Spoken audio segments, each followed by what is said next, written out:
Hey, what's up mga lodi natin dyan? Good afternoon at sa lahat mo na nakantakabay dito sa ating YouTube channel, Dugong Pinoy. So for today's video mga idol, samahan nyo ako na i-react itong video na galing kay Diwata Paris Overload. Alam naman natin ang ating idol na si Diwata na kung saan ay talagang sobrang sikat na sikat ito. Sa video ito mga idol, panoorin natin ang pagdating ni Marvin Agustin na kumakain sa kanyang parisan at nasarapan daw sa Seeking Joy. Tara, let's go mga idol at magbigay tayo ng reaction pagkatapos. Let's go! Diwata, nakakain mo pa rin ba ang iyong mga masasarap na dishes, lalo na itong overload? Yes, araw-araw yan ang kinakain ko. Magti 10 years na. Charing. Dahil syempre kailangan mo pa rin tikman lagi para masigurado yung quality, di Kinakain ba? ko pa yan. Ano ba ang pamantayan ng masarap na Paris para kay Diwata? Grabe. Alam mo, ang masarap para sa akin, yung mabusog ako at maging kontento ako sa kinain ko. Ayun. Pero, di ba may beef dito? May beef pa rin ba na sinaserve dito sa inyo? Beef. Mayroon beef pero Paris ano na yon. Ang tawag ko doon Paris buto-buto or Paris bulalo.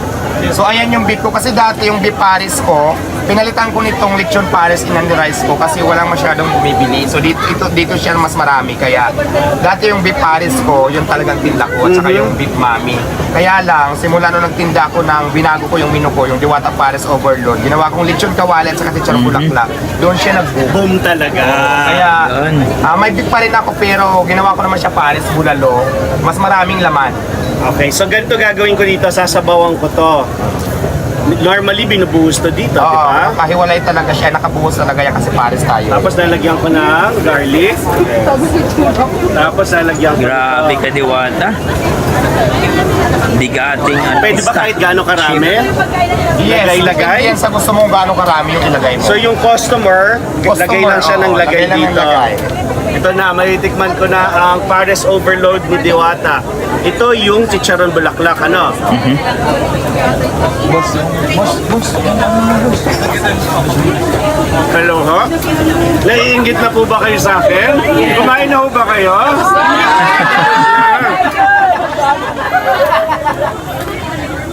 Kaya naman pala pinipilahan. Masarap. Mura na, masarap pa. Ayun.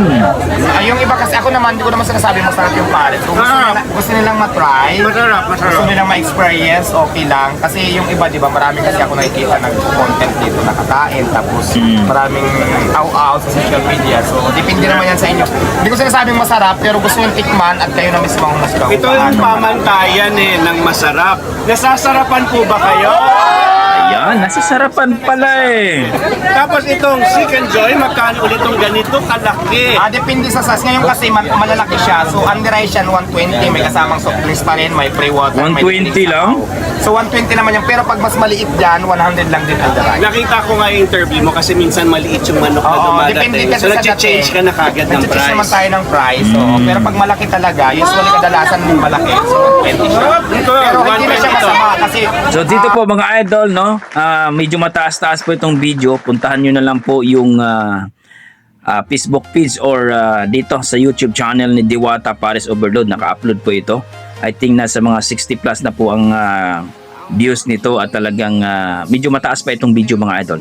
So grabe, ito po mga idol, no, nagpapatunay po na sinabi nga ni Diwata, hindi naman lahat po nasasarapan kasi siyempre iba-iba po panlasa ng tao. Pero 100 pesos mga idol at Seeking Joy 120. Saan ka pa makakuha ng ganyang kain 120 lang? May only rice ka na, may free soft drinks ka pa. Grabe naman. Yung mga basher dyan ni Diwata, ito masasabi ko sa inyo. Baka wala kayong pambili. Baka isang balikan lang kayo, kaya nang babas na lang kayo. 100 pesos lang mga idol, 120. Ang dami nyo pang kuda para lang masabi. Naghahanap buhay yung tao, kaya talaga naman pong nagsusumikap ito. At kita niyo naman, pinipilahan, no? Ilang buwan na yan. Talaga namang hanggang ngayon, ang maraming blessing ang dumating kay Diwata. Yung mga inggit dyan, wala, hanggang inggit lang kayo. Magnegosyo din kayo. No? Sumikap din kayo para malay nyo, di ba? Mag-trending kayo at magiging tangkilikin din kayo ng tao. So hanggang dito na ako mga idol. Please, puntahan nyo ang Facebook page ni Diwata Paris Overload, no? Sa official. So, nasa 34K na po siya mga idol. So, please po, supportahan natin si Diwata at pakishare na itong video mga idol. Medyo mataas tong video pero please, puntahan nyo po kung gusto nyo mapanood ang buong video talaga. Maraming salamat at ingat po kayo mga idol at si Diwata, ingatan po ng Diyos. Lahat po kayo dyan. Mga loodin natin dyan na nakantabay, ingatan po kayo ng Diyos. Hanggang dito lang mga idol, basta ito sinasabi ko sa inyo. Basta may dugong Pinoy, madiskarte at malupit ang talent nito. God bless mga idol. I tried so